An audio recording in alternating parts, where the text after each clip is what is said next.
그 무조건적인 수용을 확인하기 위해서 일부러 더 괴짜 같은 비뚤어진 행동들을 한 것도 같거든요. 그런 거 되게 많이 하죠. 네. 유기불안이 있을 때 많이 나오는 맞아요. 행동이잖아요. 이 상실의 경험이 너무나 뿌리 깊게 마음속에 작용하고 있기 때문에 어떤 관계든 가까워지게 되면 필연적으로 나를 떠나거나 멀어질 수밖에 없어 라는 식으로 생각이 작동할 거고 인간관계 다 필요 없다.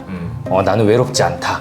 그런 분들의 철갑을 때려 부수는 게 아니라 이렇게 있는 그대로 안아주는 듯한 그런 영화 아닌가. 저는 거기서 이제 확 올라오더라고요. 그러니까요. 하더라고요, 아, 진짜. 아빠들이라 그런가? 자, 저희가 예전에 채널에서 인사이드 아웃 1편, 2편을 모두 다 리뷰를 했었죠. 네. 그때 굉장히 구독자분들 반응이 뜨거웠던 기억이 있습니다. 네, 워낙에 뭐 저희가 리뷰를 전문적으로 잘 해서이기도 하지만 이 디즈니 픽사사의 애니메이션 자체가 굉장히 퀄리티가 높은 걸로 유명하잖아요. 믿고 보는 보증수표지, 보증수표. 네. 그러니까 기본적으로 사람과의 관계나 그 사람의 감정에 대해서 굉장히 세밀하게 맞아요. 잘 다뤄요. 이 믿고 보는 디즈니 픽사사의 애니메이션인데 이번에도 대작 탄생 예감인 애니메이션이 있죠. 신작 애니메이션 엘리오입니다. 저희가 이번에 정말로 좀 발빠르게 네. 보고 왔잖아요. 바로 봤죠. 저는 이렇게 눈물이 나올 것 같아서 이렇게 힐끗 주변을 봤더니 다들 약간 울 것 같은. 맞아, 울컥하죠, 진짜. 또 이제 사회적인 체면이 있기 때문에 눈물을 멈추느라 이렇게 힘들었습니다. 그래서 오늘은 이 영화 엘리오의 주인공 소년 엘리오의 심리를 중심으로 한 아이의 성장과 상처를 극복하는 과정을 말씀을 드려보려고 합니다. 나도 어딘가에 속하고 싶어 라는 외침이 마음을 울렸던 영화, 조금은 별나고 또 조금 더 외로운 당신을 위한 이야기, 지금 바로 시작하겠습니다. 좋았어. 괜찮았나요? 야, 오늘 컨디션 좋은데?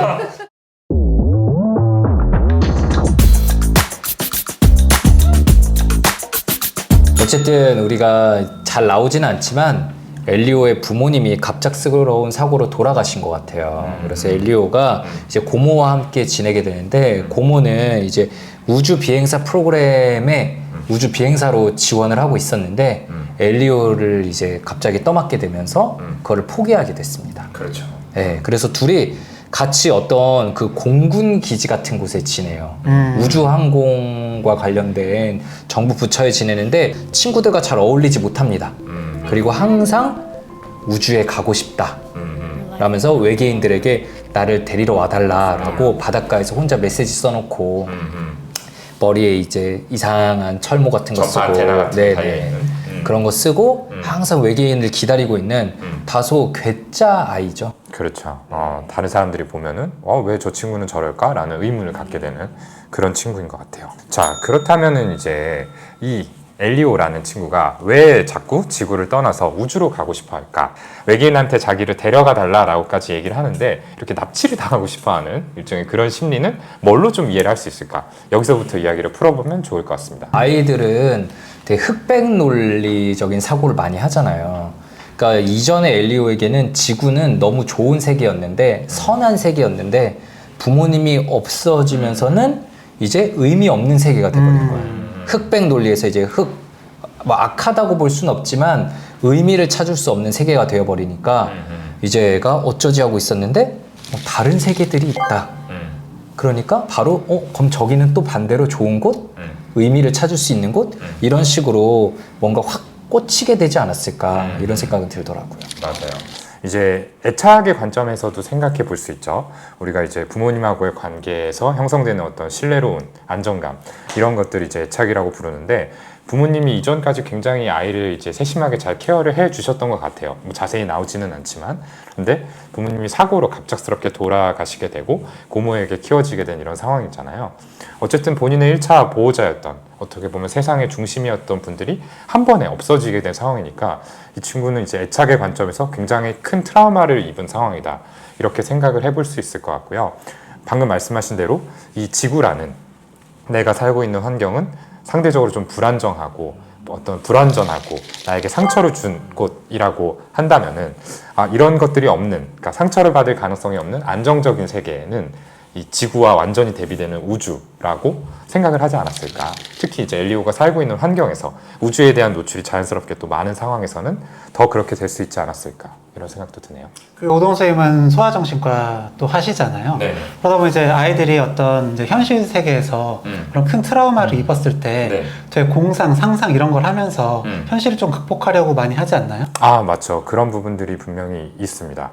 그러니까 어딘가에는 뭐 진짜로 나를 구원해줄 대상이 있을 거야 라는 식의 생각을 하는 경우도 있죠. 약간 결이 좀 다른 얘기일 수 있는데 뭐 부모님을 잃고서 뭐 고아원에서 지내거나 입양이 된 친구들 같은 경우에 뭔가 이렇게 따뜻한 사랑을 받기 어려운 그런 상황들이 있을 수 있잖아요. 물론 이제 잘 케어가 되는 상황들도 있지만, 근데 이럴 때 아, 지금 이 현실이 나의 진짜가 아니라 뭔가 나의 진짜 부모님이 어딘가에서 살아계셔서 혹은 숨겨진 진짜 부모님이 계셔서 나를 데리러 올 거야, 구원해 줄 거야 라는 식의 어떤 판타지를 형성하는 경우가 있죠. 그게 이제 정신적으로 위안을 주는 거죠. 맞아요. 이런 이제 판타지가 뭐 일종의 심리적 방어 기제처럼 그렇죠. 예, 작용을 할 수가 있는 거죠. 네. 그리고 이제 뒤에 보시면 또 엘리오가 내가 어딘가에 속하고 싶어. 예. 외계에는 나를 정말로 필요로 하는 그런 존재가 있지 않을까? 이런 이야기를 합니다. 이게 어떻게 보면 사실 외계로 가고 싶은 그런 좀 핵심적인 마음이지 않나 라는 생각을 하는데, 우리가 이제 욕구 중에 이런 내가 어딘가에 속하고 싶다는 욕구가 굉장히 중요해요. 뭐 메슬로우의 욕구, 예, 이 피라미드를 위계. 위계 피라미드를 봐도 제가 보면은 기초적인 생리적인 욕구 위에는 이제 거의 바로 그런 사랑이나 인정과 관련된 그런 어딘가에 속하고 싶은 그런 욕구거든요. 그러니까 엘리오가 이게 부모님을 잃게 되면서 이게 충족이 안 되고 이걸 어디선가 꼭 찾고 싶은 그런 마음에 좀 외계로 나가고 싶었던 거죠. 그렇죠. 근데 사실은 고모도 굉장히 최선을 다해서 엘리오를 케어를 하잖아요. 근데 왜 고모에게서는 좀 안정감을 얻기가 어려웠을까요? 그러니까 우리가 이 부모님이 어떻게 아이를 케어했는지를 직접 보지는 못했지만 아이에게는 일단 이걸 받아들이기가 너무 어렵죠. 네, 그러니까 고모도 부모님 정도는 아니지만 충분히 좋은 사람이야, 충분히 나를 사랑해라는 거를 아이는 좀 받아들이기 분명히 어려운 것 같아요. 100점이 아니어도 고모는 7, 80점 충분히 좋은 부모의 역할을 그 이상으로 하고 있는데도 불구하고 아니야, 이 정도는 소용없어 라고 하면서 좀 평가절하하고 이상화할 새로운 대상을 찾는데, 우주라는 무한한 가능성을 가진 곳에서는 그런 곳이 있지 않을까 조금 기대하는 마음이 있을 거고, 이 고모에게 저는 감정이입이 계속 많이 되더라고요. 진짜 역시 양육자로서. 네, 저는 그런 부분도 있는 것 같아요. 이제 영화 초반에 그 테이블 아래로 엘리오가 들어갔을 때 고모가 동료하고 대화를 나누는 장면이 있잖아요.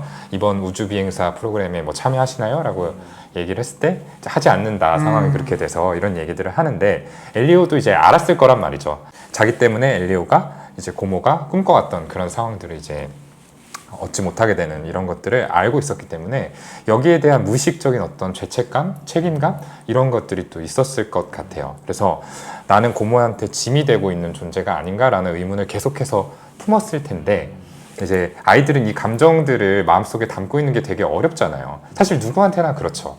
내가 다른 사람한테 짐이 된다라는 것 자체가.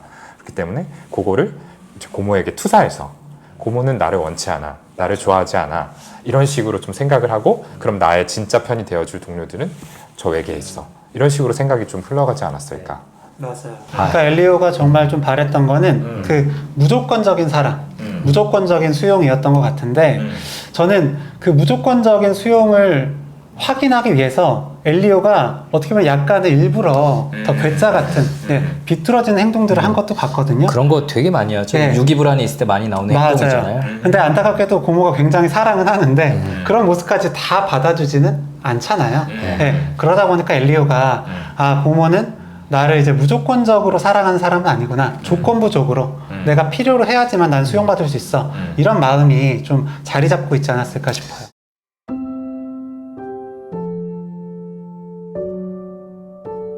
그리고 영화 이제 초반부를 쭉 보다 보면은 엘리오가 이제 해변에서 외계인과 계속해서 교신을 하려고 할 때 먼저 다가오는 아이들이 있죠. 근데 나름대로 이 친구들은 엘리오가 뭘 하고 있는지 관심도 보이고 가까워지고 싶어 하는 듯한 모습도 보이는데, 엘리오는 그 친구들이 이제 가져온 물건만 취하고 자, 니들은 가 하고 좀 밀쳐내는 이런 모습들을 보입니다. 근데 엘리오는 사실 이제 우리가 좀 얘기한 것처럼 결국엔 그 마음속에는 근원적인 어떤 외로움들이 있을 텐데 외로움이 있으면서도 왜 이렇게 친구들은 밀어내려고 했을까? 혼자가 되려고 했을까? 이것도 좀 의문인 것 같아요. 굉장히 좋은 찬스잖아. 자기를 괴짜로 보고 다가온 것도 아니고 같은 취미를 공유하는 친구가 다가왔는데 갑자기 가버려. 그렇죠. 왜일까요? 그러니까 나를 잘 알게 되면 알게 될수록 나를 이상하게 보고 떠날지 몰라 라는 이 마음이 사실 속에 있는 거 아닐까요? 네, 어쨌든 그 굉장히 친밀하게 지냈다가 떠나버린 부모님 그 트라우마가 있는 거잖아요. 어떻게 보면 이제 회피성 애착과 좀 유사한 그런 모습들이 있는 거죠. 저도 비슷하게 생각을 했는데 어쨌든 이 상실의 경험이 너무나 뿌리 깊게 마음속에 작용하고 있기 때문에 어떤 관계든 가까워지게 되면은 필연적으로 나를 떠나거나 멀어질 수밖에 없어 라는 식으로 생각이 작동할 거고 그게 이제 무의식적으로 다가오는 사람들을 좀 밀어내게 만들지 않았을까 이런 생각들도 좀 할 수 있을 것 같아요. 그쵸. 그런 디펜스를 뚫어내려면 사실은 엄청난 에너지가 필요한 거잖아요. 나는 그래도 널 좋아해. 끊임없이 널 좋아해라고 계속 관심을 보이면서 다가가야 되는 건데 친구 관계에서 어느 한쪽이 일방적으로 그런 관심 보이면서 다가가기 쉽지 않아요. 하나가 끊어내면 얘 뭐야? 나는 여기 다른 친구들이 있는데 이러고 가버리지. 그 마음 속에 숨겨져 있는 어떤 사실 이러지만 더 다가와줘 라는 마음을 이해하고 갈 수 있는 친구는 없잖아요. 그런 면에서 이 엘리오의 행동이 참 안타까웠고 안타깝죠. 네. 그리고 또 어쨌든 부모님과 엘리오의 관계를 아마 우리가 유추를 해보면 몇 가지 유추할 수 있는 장면들이 나오죠. 엘리오가 자기 혼자서 엘리오 언어를 만들어서 썼는데 아무도 알아들을 수 없는 부모님은 그걸 같이 썼던 것 같아요. 그런 걸 보면은 부모님이 굉장히 일관되게 사랑을 주고 좀 뭐라 그럴까 대인관계에서의 기대치와 역치를 많이 높여놨었다고나 할까. 근데 그러다가 보통 나이가 들면 점점 아이가 좌절의 경험을 하게 되잖아요. 아무리 이런 부모라도 완벽할 수는 없구나. 나를 다 받아줄 수는 없다. 그렇죠. 그런 좌절의 경험이 있어야지 우리가 친구 관계에서 또 얘 별로 안 맞는 부분이 있어도 그래도 좋은 친구구나 라고 이렇게 수용될 수가 있는데 그런 좌절의 경험을 겪기 전에 어머니가 떠나가 버리셔서 부모님이 떠나가 버리셔서 엘리오가 너무 좀 기대가 높지 않았을까. 그래서 이렇게 누군가를 곁에 두지 못하고 계속 스스로 더 외롭게 만드는 부분도 있었겠다라는 생각도 들고요. 맞습니다. 저는 또 한편으로는 그 고립이 약간 엘리오의 이제 자존감을 좀 보상하기 위한 그런 시도가 아니었을까라는 생각도 해요. 우리가 아까 얘기했던 것처럼 이렇게 상실을 경험한 친구들 그리고 특히 고모하고의 관계에서 또 어려움이 있었잖아요. 그러니까 결론적으로 엘리오의 마음속에서는 어쨌든 내가 다른 사람에게 좀 짐이 되고 있어 라는 식의 이제 그런 생각들이 자리 잡았을 거란 말이죠. 근데 이런 것들은 이제 스스로를 괴롭게 하기 때문에 이걸 방어하기 위한 어떤 생각들이 마음속에서 자라날 수 있는데 이게 뭔가 나는 사실은 특별한 사람이고 내 주변에 있는 사람들은 누구도 날 이해할 수 없어. 나를 이해할 수 있는 대상은 우주에 있어. 이런 식으로 이제 생각이 또 흘러갈 수도 있는 거거든요. 그러니까 결국에 이제 내 주변에 있는 이 사람들은 나를 어차피 이해할 수 없는 사람들이니까 가까워질 필요 없어. 나는 언젠가 다가올 외계인이 있으니까 라는 식으로 이제 생각을 하게 되는 건데 결국에는 이제 상처받은 자존감을 좀 방어하기 위한 이런 시도가 아니었나라는 생각도 해볼 수 있을 것 같아요.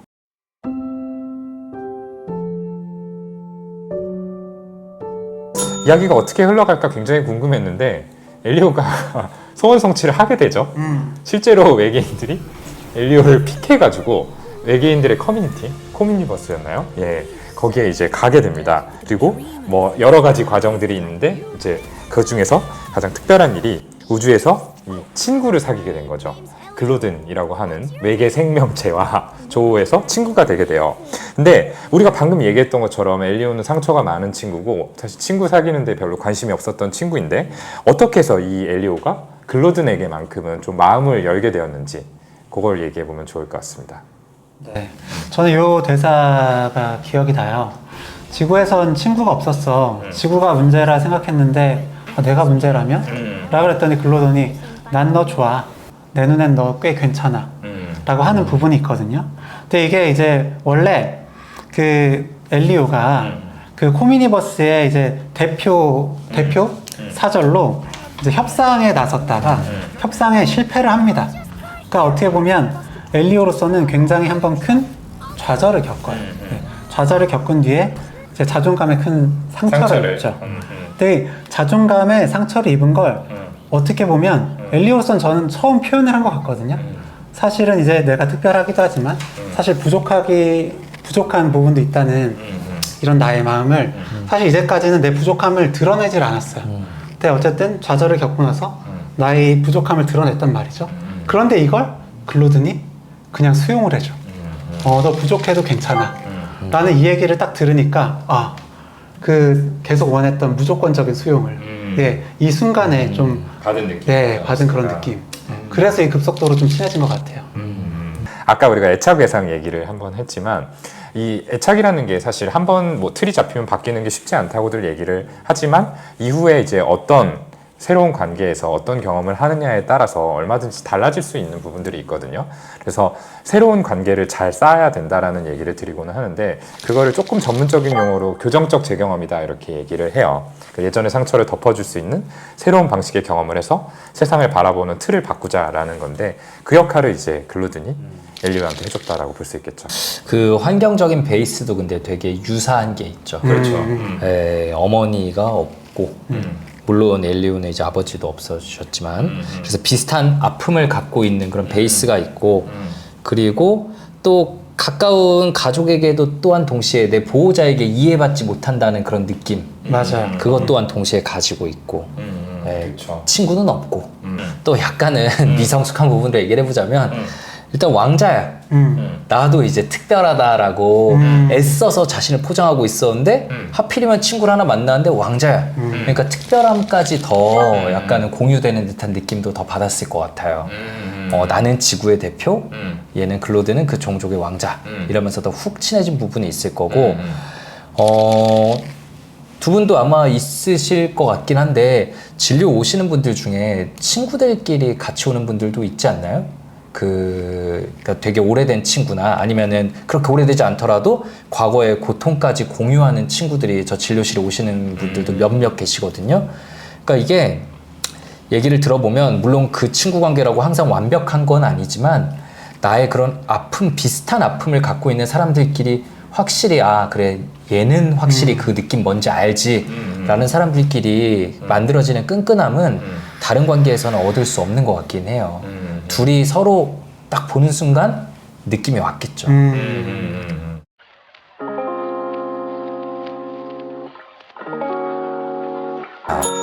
그럼 또 이제 영화의 반대쪽 축에는 고모가 있죠. 우리가 앞서 얘기도 했지만 이 고모의 사랑이라는 것도 굉장히 여러 가지 방식으로 그려지게 되는데 영화가 또 이제 강조하는 포인트 중에 하나가 가족 애인 만큼 고모가 엘리오에게 갖는 어떤 감정은 어떤 것이었을까 여기에 대해서도 얘기를 나눠보면 좋을 것 같아요. 네, 고모의 사랑과 글로든 아버지의 사랑 둘 다 참 스포가 될 것 같아서 진짜 영화의 가장 찡해지는 장면이었는데 맞아요. 네. 애들이 좀 보면서 울어야 될 텐데 애들은 모를 것 같아. 어른들 애들은 기본적으로 엘리오랑 글로든한테 이입해서 볼 거고 어른들이 이제 고모랑 글로든 아빠한테 이입을 하겠죠. 그 진료실에서 자녀 키우시는 분들한테도 이런 얘기들을 많이 듣는데 자녀가 생기면서 본인이 바랬던 삶의 궤적과 완전히 달라지니까 이럴 줄 몰랐는데 자녀가 내 삶을 잡아먹는 것 같고 여기에 맞추느라 내가 원했던 삶을 못 살고 내 꿈은 무너져가고 이런 상황에 사실 굉장한 내적 갈등을 겪고 힘들어 하시는 분들도 맞아요. 많이 있잖아요. 그건 어떻게 보면 당연한 거예요. 미성숙하다라기보다는 그렇죠. 당연한 거지. 네. 근데 그 과정에서 고모는 참 그것들을 성숙하게 잘 이겨냈다라고 저는 생각을 해요. 물론 당연히 이제 마음속으로는 아쉬움도 있었겠고 이게 맞나라는 생각도 있었겠지만 어쨌든 갑작스럽게 자기한테 주어진 이 새로운 롤, 이 엘리오라는 소년의 보호자라는 역할을 수행하기 위해서 굉장히 충실하게 노력을 하고 그냥 겉으로만 잘해주려는 게 아니라 정말로 이 아이를 위해서 어떤 게 맞는 길인지 진지하게 고민하는 모습을 보이거든요. 그러니까 새로운 정체성을 또 그 과정에서 좀 찾아가는 그런 모습이 아니었을까. 이전까지 우주비행사의 꿈을 향해서 달려가던 어떤 직업인으로서의 모습에 초점이 맞춰져 있었다면 엘리오와 함께하는 이 과정에서 또 나의 역할이라는 아이덴티티를 좀 새롭게 찾아가는 그런 과정이 아니었을까 생각을 해봅니다. 대부분의 부모들은 그 내적 갈등 과정에서 동훈이가 지금 말한 것처럼 성숙하게 그걸 받아들여요. 아, 원래 삶이라는 게 그냥 내가 계획한 대로 흘러가는 것만은 아니지. 여기서 새로운 의미를 찾고 삶의 의미를 찾게 되는 건데, 근데 좀 아쉽게도 소수의 부모들은 거기서 뭔가 마음이 불편해지는데 왜 불편해지지도 몰라. 근데 애를 보면 화가 나요. 그래서 화내는 경우들이 있죠. 그죠. 감정의 투사가 되는 거죠. 아이한테. 왠지도 모르면서. 근데 그런 면에서 이 고모는 참 굉장히 성숙한 부모고 이런 게 어떻게 보면 진짜 사랑인 건데 아까 말한 것처럼 부모들만 보면서 이해하겠죠. 네. 그리고 정말 그 글로든 아버지의 사랑. 네, 이것도 네. 참 이건 정말 보신 분들만 느끼실 수 있어요. 이 부분은 이제 우리가 진짜 영화를 보실 분들을 위해서 좀 남겨놓으면 좋을 것 네. 같아요. 그래서 영화를 직접 보신 분들께서 그 글로든 아버지의 마지막 장면이죠. 예, 그 장면을 보고 어떤 느낌을 받으셨는지 또 댓글로 공유해 주시면은 저희의 리뷰가 더 풍성해지지 않을까. 전 솔직히 진짜 놀랐어요. 그 1초 전까지도 몰랐어. 그러니까. 저는 거기서 이제 확 올라오더라고요. 하더라고요, 네. 진짜. 아빠들이라 그런가? 그런가 봐요.